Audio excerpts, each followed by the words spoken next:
My dear friend, let us begin with a truth so profound, it has the power to shatter the illusion of limitation and unveil the boundless majesty of who you truly are.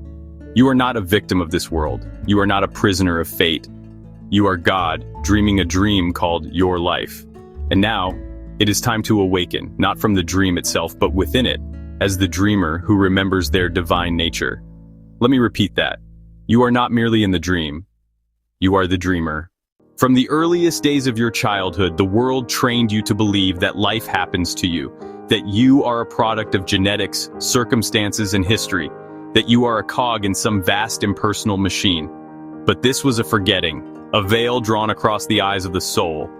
You see, this world, this seemingly external realm of events, people, places, is but a projection, a reflection, a dream arising from your own wonderful human imagination. And who imagines? You do. But not merely the you who wears a name and lives in a particular place, not the personality nor the past. I speak now of the true I, the I am at the core of your being, the eternal self, the silent witness, the one who says I am, and by saying so gives life to all experience, that I is God. You may have been taught to see God as something out there, high in the heavens, looking down upon the earth, judging, rewarding, withholding, perhaps even punishing. But I say to you now that God, remote, distant, and separate, is a man-made invention. The true God is not somewhere far off. The true God is within you, as your own awareness of being. God became man, not to rule over him, but to experience life through him, to dream through the dreamer, to imagine through the imaginer. This is the mystery hidden in plain sight, that the one you call God is your own wonderful human imagination. It is imagination that creates the world, not effort, not willpower, not action. Everything seen was first imagined, the house, the song, the nation, the war, the peace. All arose first in the unseen realm. You are this God, dreaming yourself into form. Let us look deeply at the word dream.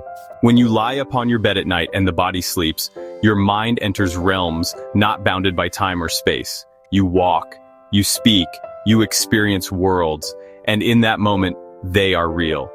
But upon awakening, you say, it was only a dream. Yet what if the waking world is also a dream? What if it too is being shaped, moment by moment, by the imaginal acts of a deeper self?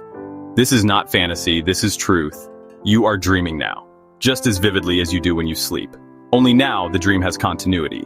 It has laws, what you call reality, but they are laws of your own acceptance. When you begin to awaken within the dream of life, everything changes. You realize, I am not my circumstances, I am not my failures. I'm not even my memories. I am the one imagining all of this. And if I imagine differently, my world must conform. This is what it means to be God in man. Not to control others, but to assume authority over your inner state. You cannot be both victim and creator. Choose now who you are. When you assume the feeling of the wish fulfilled, when you inhabit the state of your desired self, the dream begins to change. Like a lucid dream shifting under your will, the world around you morphs, often subtly, then suddenly. How does this work? The answer lies in what I call the law of assumption. Whatever you assume to be true of yourself, your identity, your worth, your power, will become your experience. Assumption is not belief alone, it is belief fused with feeling. It is imagining so deeply, so vividly, that the imagined feels real, and in time it must externalize. All states exist. All versions of you already live in the infinite imagination of God. You do not need to create them, you only need to shift to them. This is not about effort, it is about identity. You do not get what you want, you get what you are. Now my friend, how do you awaken within this dream?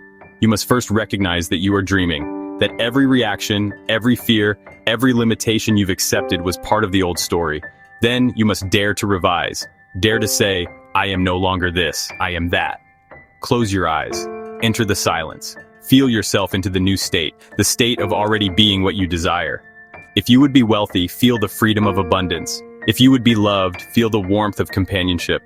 If you would be healthy, feel the vitality coursing through your being. Do not beg, do not wait, assume. This is the sacred art of awakening. You may wonder, but what of others? What of the world? And I tell you, all of it is yourself, pushed out. Each person in your life plays the part you assigned them through your assumptions. They mirror the state you occupy. Change your state, and the actors change roles. The stage changes scenery. What you once called coincidence becomes divine orchestration. The bridge of incidents appears, leading you from where you are to where you imagine yourself to be. You do not need to know how. The how belongs to the dream. Your task is simply to assume the end. One of the great secrets I shared was this: live from the end. To live from the end is to feel now in this very moment, as though your desire were already fulfilled. It is to make no allowance for delay or doubt. It is to walk, speak, and think as the one who already is, already has, already knows. When you live from the end, the dream must align. It has no choice, for the dream follows the dreamer. All things are created from within.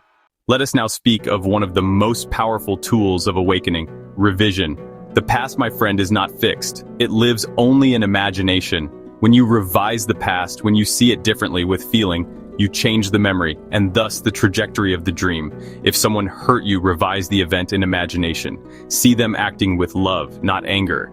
If you failed, revise the scene as a victory. Do this with sincerity and emotion, and the world will adjust. The present and future will bend to your new story. You are not chained to what was, you are the author of what is. I say this with urgency, but not fear. You must awaken now, not because something is chasing you, but because something glorious is waiting to be remembered. The longer you live in forgetfulness, the longer you suffer. But the moment you remember that you are God, dreaming, you are free, free to imagine anew, free to forgive, free to love, free to create. The world does not need more knowledge. It needs more awakened dreamers. It needs you as your truest self. Now let me tell you a final secret. You are already what you long to be. There is no distance between you and your desire, only the illusion of separation. All you need do is remove the veil. Lift your consciousness to the level of the thing desired, and you will see it was already yours. The only thing that ever stood between you and fulfillment was the assumption that you were not yet it. But now, you know that God lives in you as you. You know that life is a dream, and you are the dreamer. So awaken, my dear friend, not to abandon the dream, but to direct it, to love it, to play within it as the artist, the magician, the divine creator. Walk now with head high and heart open, knowing this: you are God, dreaming, and you can dream any dream you choose. No power outside of you can stop it. No past can prevent it. The only question is, what will you now assume to be true? Choose boldly, choose beautifully, choose with love, for the dream is yours, and you are the dreamer in whom all dreams awaken. Imagination is the very gateway of reality. Neville Goddard. If this message awakens something within you, then share the light.